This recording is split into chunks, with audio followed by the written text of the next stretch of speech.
Okay, thank you so very much. It's such an honor to be with everybody today. And I would be remiss if I didn't first acknowledge just the leadership also of Ceci Iglesias.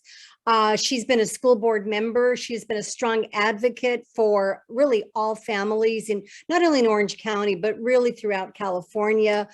She currently is board member for the newly authorized Explore Academy in Orange County. And I thank you for all that you do.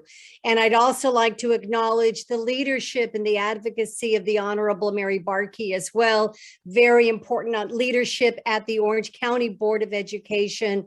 She's always in all the battles. And I have to give a shout out to my dear friend, Larry Sand as well, really taking a look at teacher empowerment and what it means, and understanding that when we talk about teachers and the need for reform, that it is, as Larry always highlights, and I know I do as well, that there is this schism between, sort of the bosses that collect the union dues and then the rank and file teachers, so many of whom really want to see the reforms that parents advocate for. Let me also say that I think it's really interesting, and I think it's great that we're meeting to some extent during the dinner hour. I always remember my mother, and I'd like to begin by paying tribute to her. My mother had a 6th grade level of education. She had to drop out of school in order to go to work, to feed the family. And she always tells me the story about the day that she learned when she had to drop out of school. And she cried and cried because she would always tell me that she was smart. She had been advanced 1 year. She grew up in New Mexico in a little pueblito, a little tiny town. And she valued education. She learned to read. She could write. She was bilingual. And one thing that she always advocated for with the 6th grade level of education, this is something that she taught all of us, and there were 6 kids in my family, that education was important for us all.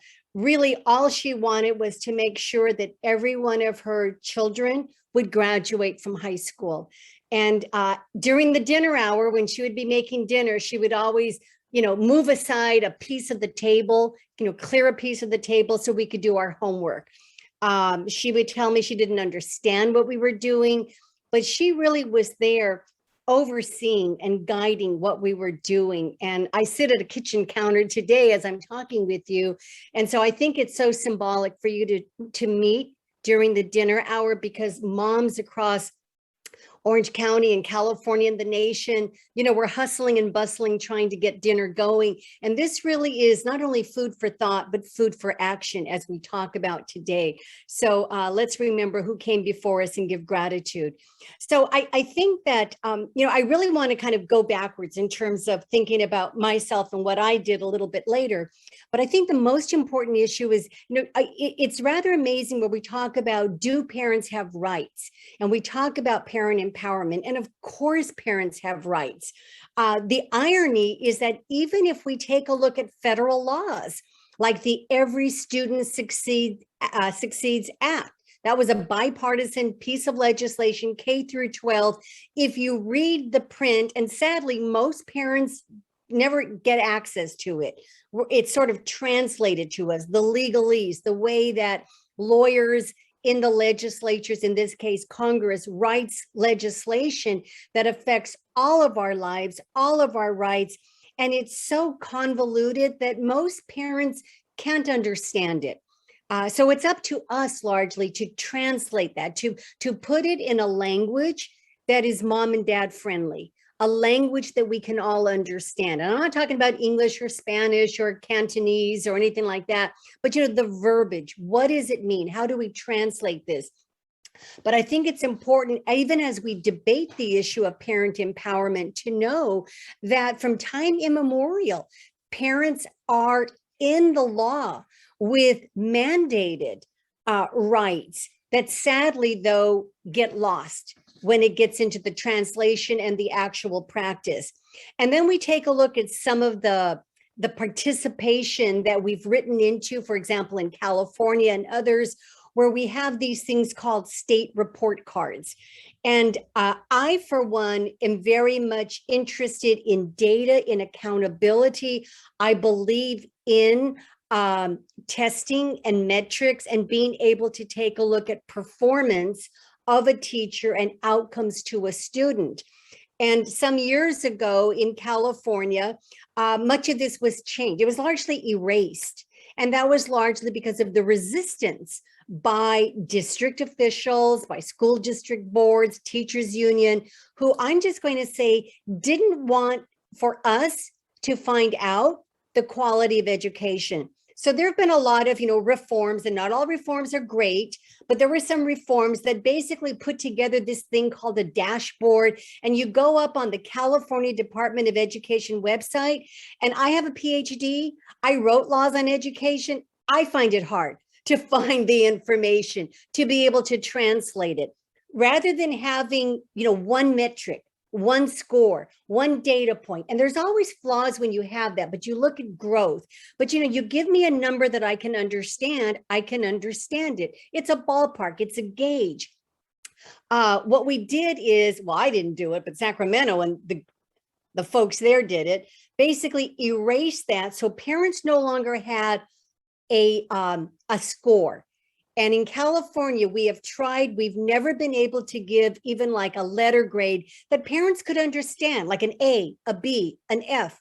As parents, we understand that when our kids come home with an A, B, C, D, or F, we don't give that to school districts. That has been fought. It's okay to give them to our kids, but we don't assign them to school districts despite the fight.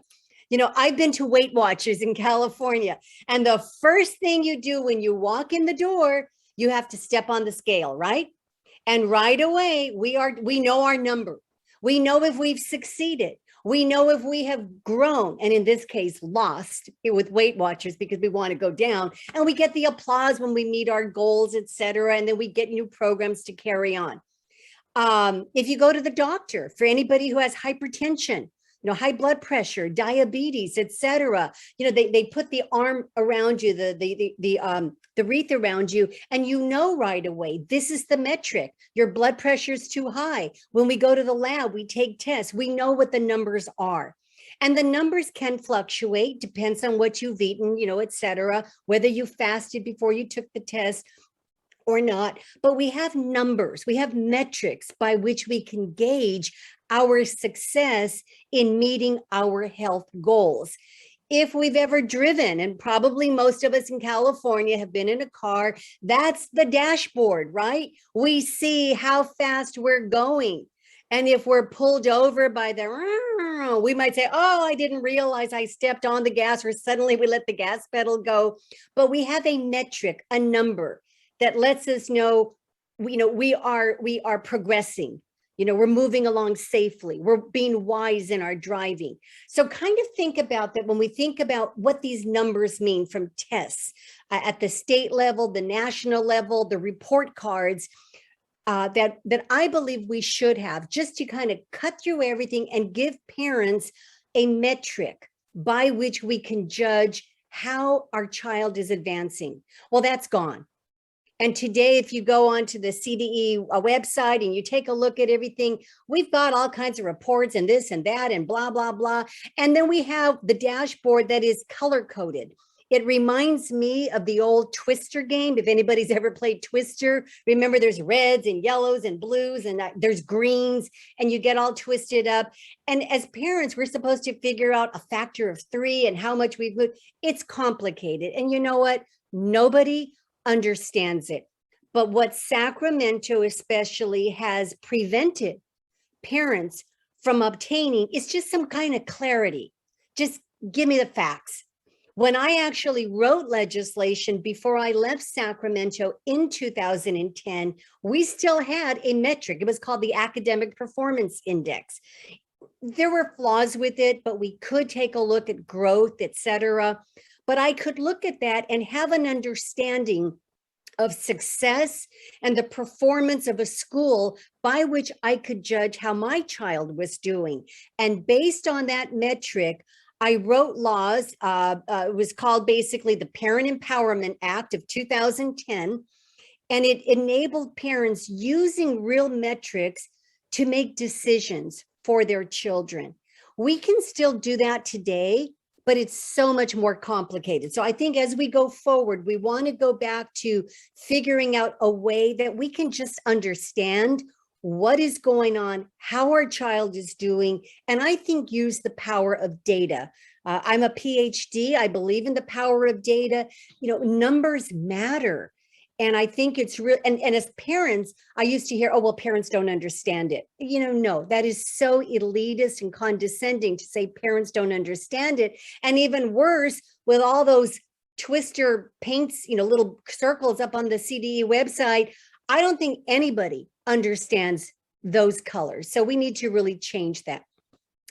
I think too that as we go forward and as we start thinking about parents' rights, we often hear that the state gives us money for our school districts, the state finances, and we have to stop that language right away.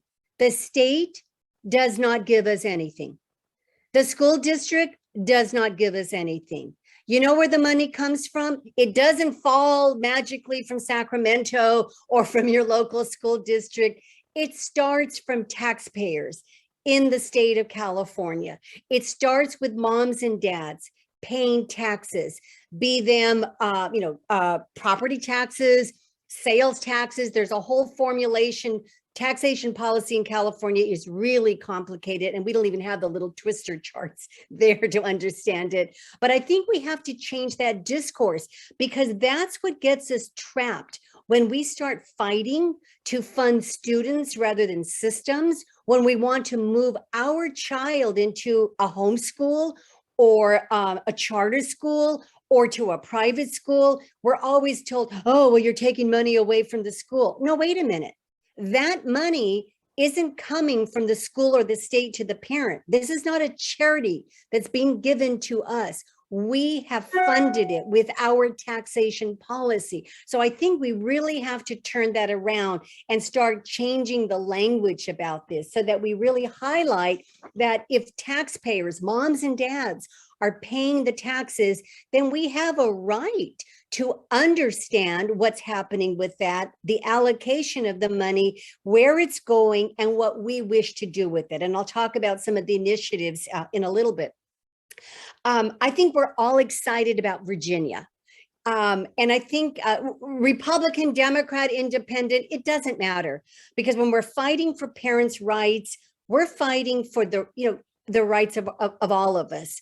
And for me, growing up in my household, it was always that I understood education is what makes us equal. It is what gives us an opportunity. It's what enabled me to basically get out of, basically I grew up at the end of a dirt road. It was literally that. My high school counselor told me I was never going to college. I wasn't college material. I could go on and on. The fact is that I defied those odds, but with my mother by my side always. And so I think it's very important that for all of us, this is a civil rights fight. It's about opportunity. It's about making sure that all of us, we don't care what the party label is. So I think the significance of the Virginia elections just a few weeks ago was that we saw parents of all persuasions joining together to not only defeat a very powerful former governor who had very arrogantly declared that basically, parents, you have no right basically to determine the education. It's basically, it's not up to you. And that really set off a revolt in Virginia, such that parents coalesced. Education was the leading issue overall on a number of factors, but parents united to say, we are not going to be talked down to. We are going to be active participants in working with our school districts, but not being, disrespected overall. And we want to have a voice. So I think the Virginia example is so exciting, and it really set a trend that I think we're going to continue to see going forward. The genie is out of the bottle. All of us have been working hard at it, but it's really, I think, galvanized people across the nation. And then we also saw in Virginia the arrest of a father who had gone to speak at the school board meeting, and he over the sexual assault of his daughter. He was respectful. He went to the dais. He stood there. He was trying to ask questions. And of course, we saw the attitude, looking away, not answering, denying what people knew. And so we see him being wrestled to the floor and taken away. And that really touched a chord for everybody overall. And I think that that imagery of that father, and oftentimes we think about mothers going and advocating. So I was really especially happy when I saw this was a dad who was standing up and just wanting information about what had happened to his daughter. And of course, we know so much more of the story since then. And of course, it got even worse as we began to find that not only were parents being arrested when they tried to speak up, but that there was we were being listed as domestic terrorists. I mean, this was incredible, I think, and one in which we saw the participation of the National School Board Association in writing on this. I will jump ahead and just tell you that as a senator, when I was in the legislature, I used to work, with the California School Boards Association, and it was really sad because most of the time, the California School Boards Association was tightly allied with what was best for the Administrators Association and the California Teachers Association, and sort of forget the kids and the parents. Most of the time, from what I saw, the California School Boards Association, which is affiliated with the national, typically advocated for what was good for the adults in the system, forgetting about the kids. But as we know, there's a new movement going on, and we've got to capitalize on it. I think there's a lot of things that we can and need to do. And some of these, of course, are asserting parents' rights again, and really coming forward with a proclamation of what parents' rights are. And so I'll just suggest a few of these, and then we can talk about them as we go forward. I know a senator has advocated for unfolding a parental bill of rights. I think it's great. We can modify, we can add on. I'm hoping that we really take this and build it so that we can have something that we can call our own. I would say that the first right, of course, like sort of a first right, is the right to speak. The freedom of association, the right to petition our government, and for parents to be able to go to a school board meeting and to speak without intimidation, without fear. And I want to acknowledge and give credit to the Orange County Board of Education, which has passed a First Amendment rights for parents resolution. Explore Academy utilized the language that was drafted by Ceci and others at the California Policy Center in passing a resolution at the last board meeting, giving these rights to parents as well. And so we're very honored that this brand new charter school, right from the beginning, said one of our very first actions is to acknowledge the rights of parents, to stand up, to speak up, and we're going to respect them. I think another right that we have to really, think about is doing this, the right to know. The right to access the laws. Like I mentioned, the Every Student Succeeds Act. There are all kinds of laws on the books that really do give some rights. The problem is nobody knows about them and nobody ever talks about them. So parents are oftentimes confused about what they can or cannot do. So when I was in Sacramento as a senator, as I said, I did write some laws giving information and the right of parents, which already actually was in federal law, but I translated it to the state to basically almost remind parents and codify it to put it into state law that gave parents the right to do open enrollment, to basically say, if the state would identify the lowest performing schools in California, and if our kids were in those schools, we had the right to take them out. And we didn't have to ask for permission. We didn't have to go through, as Mary Barkey knows, those inter-district transfers where parents have to bend down and say, oh, please, please, will you let my children go? And the district says, no, because we need your money. Your little child gives money to the district. And so under that Romero Open Enrollment Act, it was like, hasta la vista, baby, we're gone. We're out of here. We don't have to bow down and beg. we can, if we were on the list, but notice now, 10 years after I've left the legislature, they've convoluted the data, making the law almost all but impossible to use. So we'll have to revisit that. The parent trigger law, well known as well, where basically parents had the right, again, to with knowing that their school was failing, state identified, federally identified, parents could do the petition, turn it around, turn it into a charter school, remove the staff. Ceci and I, when she was formerly with Senator Huff's office, we worked together with parents in Orange County, and there have been other parents who have utilized it. Sadly, though, the teachers union, typically the districts, have stood up to try to block the parents every step of the way. So we have to always recognize that we can have laws on the books, but we need action. We need a parents union. We need people to really stand up and be the guardians of those laws so that we know what they are, and parents' rights to even use the law are protected and enhanced. So other things that I think that we want to know as well, as far as a parent's right, is parents should have the right to understand their curriculum, to know what their children are being taught.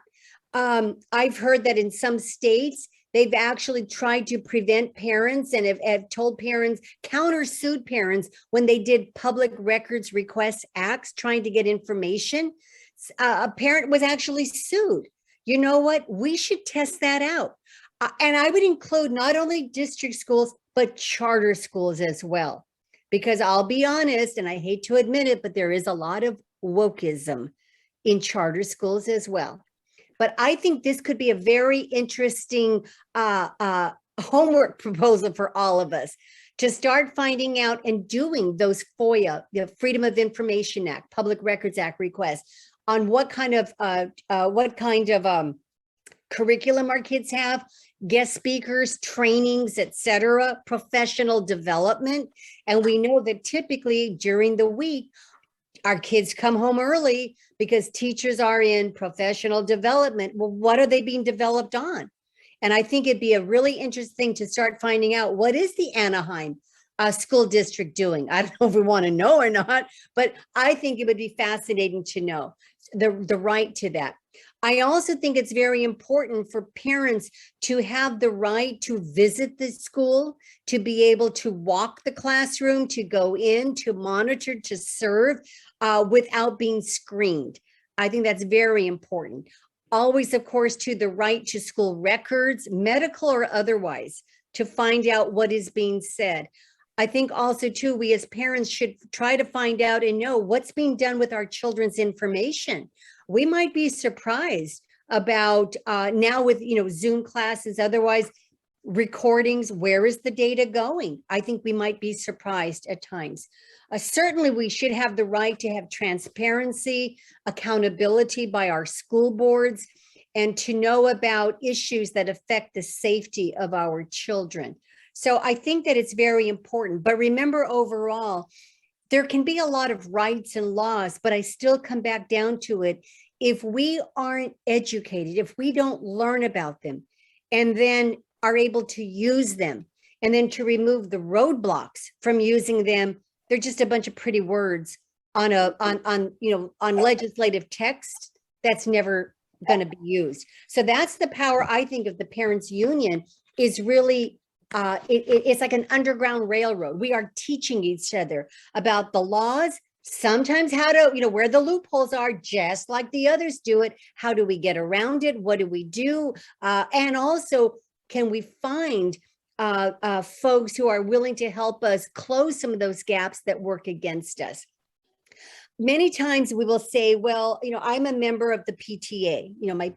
My mother never joined the PTA, by the way.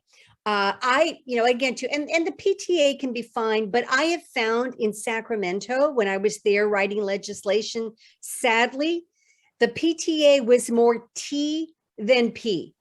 Typically, the parents were there to go support what the teachers wanted.